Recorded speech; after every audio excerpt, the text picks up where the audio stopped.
భయ్ నమస్తే, ఏం చేస్తుంటారు? నమస్తే అండి. నేను రియల్ ఎస్టేట్ ఎకనామిక్ చేస్తాను. చంద్రబాబు నాయుడు గారు వస్తే కనుక రియల్ ఎస్టేట్ డమాల్ అవుతుంది అని ఒక మాట ఉండిద్ది, రియల్ ఎస్టేట్ భూమి అవుతుంది అనే మాట ఒక మాట ఉండిద్ది. రెండింటిలో ఏది నిజం అనుకోవాలంటారు? చంద్రబాబు నాయుడు వస్తేనే మా రియల్ ఎస్టేట్ కానీ ఇక్కడ ఉన్న ఏదైనా బిల్డర్స్ కానీ కన్స్ట్రక్షన్ ఫీల్డ్ కానీ టాప్ ఇన్వెస్టర్లకు కానీ ఏదైనా సరే 3 పువ్వులు 6 కాయల్లాగా ఉంటుంది. చంద్రబాబు గారు టీడీపీ ప్రభుత్వం ఉన్నప్పుడే మన రియల్ ఎస్టేట్ బాగా అభివృద్ధి చెందింది. కూటమి ప్రభుత్వం వచ్చి 23 నెలలు అయిపోయింది. ఇంకొక నెల ఆగితే 2 సంవత్సరాలు కంప్లీట్ అవుతుంది. అసలు ఎలా ఉందంటారు రాష్ట్రంలో పరిస్థితి? బ్రహ్మాండంగా ఉంది. ఏ ఒక్కటి కూడా ఏ పథకం కూడా అయినా సరే మహిళది కానీ, మహిళా ఉచిత బస్సు కానివ్వండి, పెన్షన్లు కానివ్వండి, ఉచిత గ్యాస్ కానివ్వండి, ఈ చేనేత కార్మికులకి 200 యూనిట్ల కరెంటు కానివ్వండి, ఏ పథకం తీసుకున్నా మీకు ప్రజలందరూ, రాష్ట్ర ప్రజలందరూ చాలా సంతోషంగా ఆనందంగా ఉన్నారు. మీరు చెబుతున్నారు సంతోషంగా ఆనందంగా ఉన్నారని. అసలు రాష్ట్రంలో అభివృద్ధి లేదు, సంక్షేమం లేదు, మొత్తం సంక్షోభమే అని అంటున్నారు కదా. మరి అభివృద్ధి లేదు, సంక్షేమం లేదని వీళ్ళు చెప్పుకోవటమే తప్ప రాష్ట్ర ప్రజలు ఏ నియోజకవర్గం వెళ్ళినా, ఏ వార్డు వెళ్ళినా ఎవరు మాకైతే చెప్పట్లేదు. రేపు మున్సిపల్ ఎలక్షన్లు ఉన్నాయిగా, దాంట్లో తేలిద్ది మరి అభివృద్ధి ఉందా లేదా. అభివృద్ధిని చూస్తారా లేదా, చూసేస్తారా మీరే తెలుసుకుంటారు. ఇక్కడ అభివృద్ధి అనేది శూన్యం అవుతుంది. మొత్తం అభివృద్ధి కాదు, దోపిడీ జరుగుతుంది అంటున్నారు కదా. దోపిడీ అనేది ఒకటి నిరూపణ చేయాలి, మాటలు కాదు. దోపిడీ అనేది ఎక్కడ గత ప్రభుత్వంలో, వైసీపీ ప్రభుత్వంలో దోపిడీలు జరిగినాయి, అన్యాయాలు జరిగినాయి. కానీ కూటమి ప్రభుత్వంలో ఎక్కడా కూడా దోపిడీ అనేది ప్రజల సంక్షేమమే, ప్రజల కోసమే పాటుపడే ప్రభుత్వం ఈ తెలుగుదేశం పార్టీ అని నేను తెలుసుకుంటాను. దోచుకో, దాచుకో, పంచుకో, తినుకో అనే నినాదం కోసమే కూటమి ప్రభుత్వం అధికారంలోకి వచ్చింది తప్పితే రాష్ట్ర ప్రజలకు మంచి చేయడానికి కాదు అనే మాట జగన్మోహన్ రెడ్డి గాని, వైసీపీ నాయకులు గాని పదే చెప్తున్న మాట. మరి దానికి ఏమంటారు? దోచుకో, దాచుకో నినాదం వాళ్ళది. తెలుగుదేశం పార్టీ కూటమి ప్రభుత్వం గాత్రం దోచుకో, దాచు కాదు. పేదలకు సాయం చేయటం, రాష్ట్ర ప్రజలకి ఎలా అభివృద్ధి చేయాలనేది దాని తప్ప, రెండోది మాత్రం దోచుకో, దాచుకోవడం తప్ప వాళ్ళదే. వాళ్ళ సిద్ధాంతం అది, వాళ్ళ పార్టీ సిద్ధాంతం, వాళ్ళ నాయకుల సిద్ధాంతం అది. 75 సంవత్సరాల ముసలాడు రాష్ట్రానికి అవసరమా? నవ యువకుడు కావాలి కానీ రాష్ట్రానికి అనే మాట కొంతమంది అంటున్నారు కదా.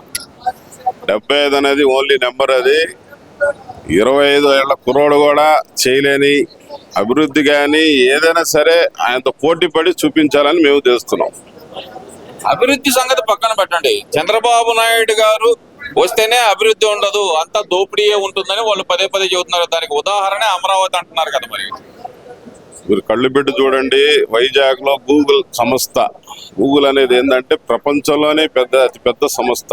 అది మా పుణ్యమే అంటున్నారు. ఎవరు ఏ పుణ్యం రాష్ట్ర ప్రజలకు తెలుసు. మీ పుణ్యాన వచ్చినాయని పోయినాయి, ఎన్నెన్ని కంపెనీలు పోయినాయో అందరికి తెలుసు. ఇప్పుడు ఏం పుణ్యమా, ఎవరి పుణ్యం వచ్చిందో గూగుల్ సంస్థకి ప్రజలకు తెలుసు, రాష్ట్ర ప్రజలకు తెలుసు, దేశ ప్రజలకు తెలుసు. పెట్టిన గుడ్లకే ఇప్పుడు పొదిగి పిల్లలు అవుతున్నాయని చెప్పి గుడివాడ అమర్నాథ్ గారు చెప్తున్న మాట. మరి అది మీరు గుడ్డుకి బొచ్చు పీక్కుంటా కూర్చున్నారు తప్ప చేసింది ఏం లేదని జనాలందరికి తెలుసు. కాకపోయినా మళ్ళా మీరు గుడ్లు అంటే మీరు గుడ్డు మంత్రి అయిపోయారని ఆల్రెడీ అందరికి తెలిసిపోయింది. కోడి గుడ్డు మంత్రి మీరు అంటే ఎందుకంటారు? ఇప్పుడు కంపెనీలు వస్తేనేమో అది మా ఘనత అంటున్నారు, లేదంటే ఏదైనా చిన్న సంఘటన జరిగితేమో చంద్రబాబు నాయుడు గారు చేతకంతనం అంటున్నారు. ఎలా చూడాలంటారు ఇదంతా?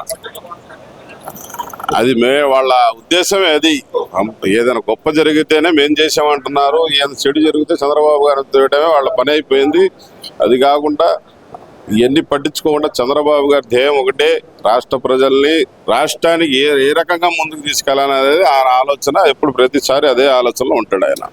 రాజధాని ప్రాంతం అంటేనే దోపిడీ కోసం చేస్తున్నారు, తన వాళ్ళ కోసం మాత్రమే రాజధాని కడుతున్నారు అని, దాంట్లో లక్షల కోట్ల స్కామ్ జరుగుతుందనే మాట వైసీపీ నాయకులు పదే చెప్తున్నారు. నిన్న సాకే శైలజానాథ్ కూడా అంటున్నారు కదా, అమరావతి ఆపేయండి, మీ దుబారా ఖర్చులు ఆపండి అంటున్నాడు కదా. మరి ఏ దుబారా ఖర్చు ఒకసారి నిరూపణ చేయాలి. దోచుకోవడం అనేది అయితే రైతులు స్వచ్ఛందంగా వచ్చి ఎందుకు భూములు ఇస్తారు? స్వచ్ఛందంగా ఎందుకు? మీకు ఇప్పుడు చూస్తుంటే మీకే ఇల్లు చూడండి, 24 గంటలు రేయింబావులు పనులు చేస్తున్నారు.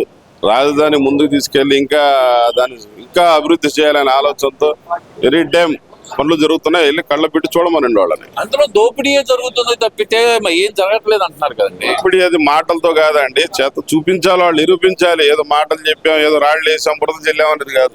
చూపించండి, నిరూపించమనండి వాళ్ళని. దోపిడీ జరిగితే ఎక్కడైనా. ఇక్కడ ఇంకో విషయం కూడా తీసుకుంటే కనుక, జగన్మోహన్ రెడ్డి గారు పదే చెప్తున్న మాట, 2029 అధికారం మాదే. 3 సంవత్సరాలు కళ్ళు మూసి కళ్ళు తెరిస్తే 3 సంవత్సరాలు అయిపోతుంది, మళ్ళీ నేను అధికారంలోకి వస్తాను అంటున్నాడు కదా.